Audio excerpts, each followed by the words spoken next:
রোডের রাস্তা, সেই রোড আমরা ধরেছি, ধরে মা ব্রিজ ধরে আমরা বেরিয়ে যাব হাওড়া সেকেন্ড ব্রিগেড ব্রিজ, যেটা আমাদের সেই ব্রিজটা ধরবো। ওটা ওই ব্রিজটার নামটা কি জানো? আমাদের এই ব্রিজটার নাম মনে করছে না, বিবেকানন্দ।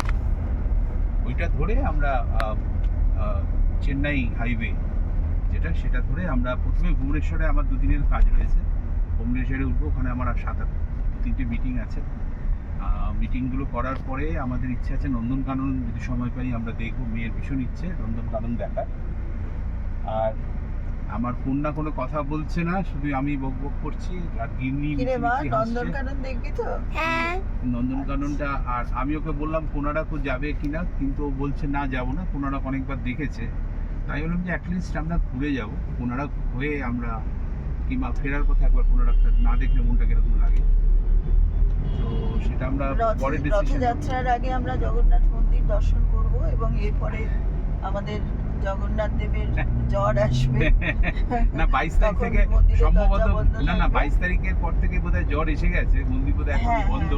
এখন আমরা ওই পতিত পাবন রূপ, যেটা জগন্নাথ দেব মন্দিরের যেটা একদম মেইন গেট আর কি, সেই গেটে মন্দিরের সামনে দাঁড়িয়ে আমরা হৃদয়ে যে জগন্নাথ প্রতিষ্ঠিত আছে, ওটা পতিত পাবন রূপ মা, ওটা তারই ছবি দেখবো।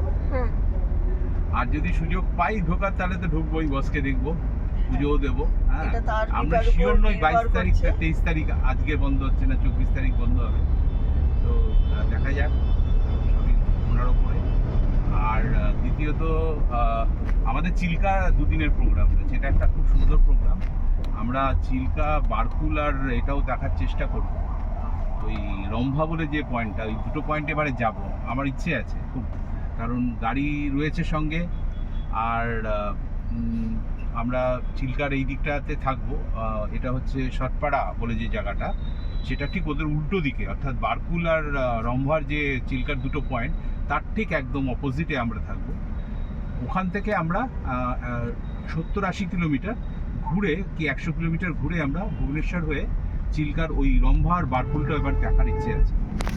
হ্যাঁ, বহুদিন যাইনি, ওই দুটো পয়েন্ট আমার খুব প্রিয় পয়েন্ট। আর চিল্কার একটা বিউটি সবাইকে বলতে ইচ্ছে করছে এই মুহূর্তে, চিল্কার একটা বৃষ্টিতে একটা অদ্ভুত বিউটি হয়। অর্থাৎ আমরা যে সময়টা যাই সাধারণত শীতের সময় পাখি দেখতে, আর বর্ষার সময় চিল্কার যে বিউটিটা সেটা হচ্ছে তখন প্রচুর মাছ ধরা হয় চিল্কাতে। আর ওখানকার যারা লোকালরা বলেন সেই সময়ও কিছু পাখি আসে বর্ষার সময়ও, সেগুলো কিন্তু বাইরের পাখি, তারাও এবং মাছ অ্যাভেলেবল বলে পাখিরা জলের কাছাকাছিও প্রচুর পাখি প্রচুর আসে, পার্টিকুলারলি পাখিরা মাছ খাওয়ার জন্যই আসে। এবং সেগুলো সমস্তই ফরেন বার্ডস।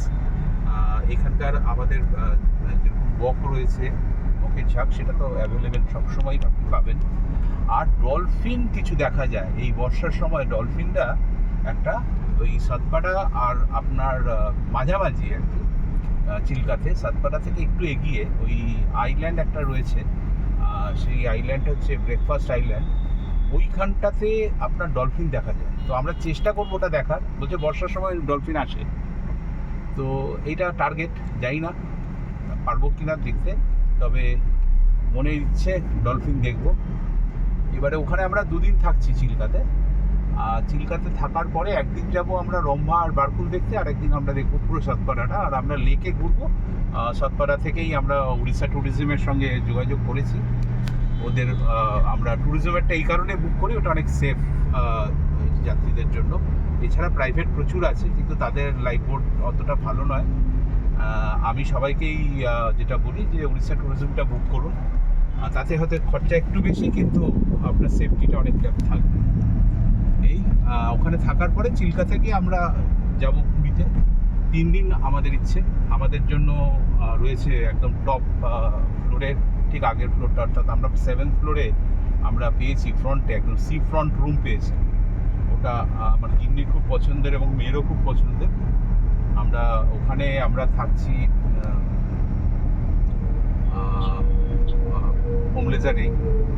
আর আমাদের খাওয়া দাওয়ার ব্যবস্থাও ওমলেজার পুরোটাই ওখান থেকেই করবো। আমরা এপি প্ল্যানে করিনি, আমরা এপি প্ল্যানে করেছি, অর্থাৎ ব্রেকফাস্ট, লাঞ্চ, ডিনার, আর মাঝখানে ওরা বলেছে একটা স্ন্যাক্সও দিয়ে দেবে। আর যেদিনকে আমরা থাকবো না সেদিনকে ওরা লাঞ্চ প্যাক করে দেবে আর কি বলেছে। তো দেখা যাক। আর চিংড়ি খাওয়ার একটা ভীষণ ইচ্ছে রয়েছে, যেহেতু আমরা যাচ্ছি একদম চিংড়ির জায়গাতেই। প্রন আর ক্র্যাবস নাকি বর্ষাতে খুব ভালো পাওয়া যায়, বড় লাল কাঁকড়া, তো সেটাও ওরা বলেছে খাওয়াবে। আর পমফ্রেট মাছ পাবো আমরা, সমুদ্রে পমফ্রেট নাকি প্রচুর উঠেছে। তো এখন আমরা এসে গেছি অ্যাপ্রোচিং মা ব্রিজ। এই সামনেটা একটু দেখে দাও, এই মা ব্রিজ থেকে আমরা এখন উঠবো। গিন্নি সকালবেলা মুখটা একটু ভারী ভারী ছিল, আমার থেকে অনেক ভালো কথা বলতে পারে, ও রেডিও রিপ্রেজেন্ট করেছে, আমি তো সব করেই করে দিই। তো গিন্নির কথা হয়তো আর পরে ভালো আসবে। আর আমার কন্যা এখনো চুপ করে বসে আছে, কন্যাকেও বলছি কিছু একটু বক বক করার জন্য, কিন্তু কন্যার বক্তব্য এখন অবধি কোনো শব্দ পাইনি এখন অবধি। তো যদি সে কিছু বলতে চায় বলতে পারে। তো আমরা এখন মা ব্রিজ ঘুরে আমরা এখন যাচ্ছি টুয়ার্ডস বিবেকানন্দ সেতুর দিকে। মা ব্রিজটা একটা খুব সুন্দর ব্রিজ, এটা দিদির সময় অর্থাৎ আমাদের তৃণমূলের সময়ে এই ব্রিজটা উনি তৈরি করেছে।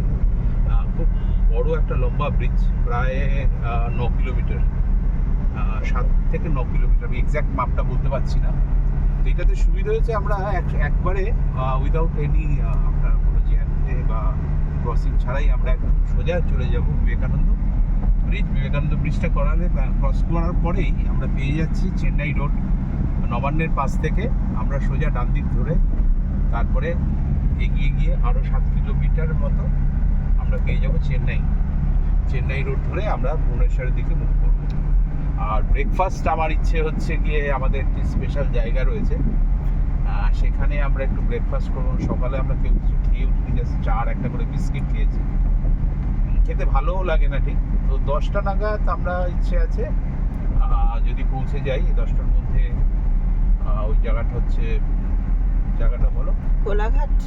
হ্যাঁ, কোলাঘাটে চা একটা পার্টিকুলার আমাদের একটা রেস্টুরেন্ট রয়েছে, কি যেন নাম,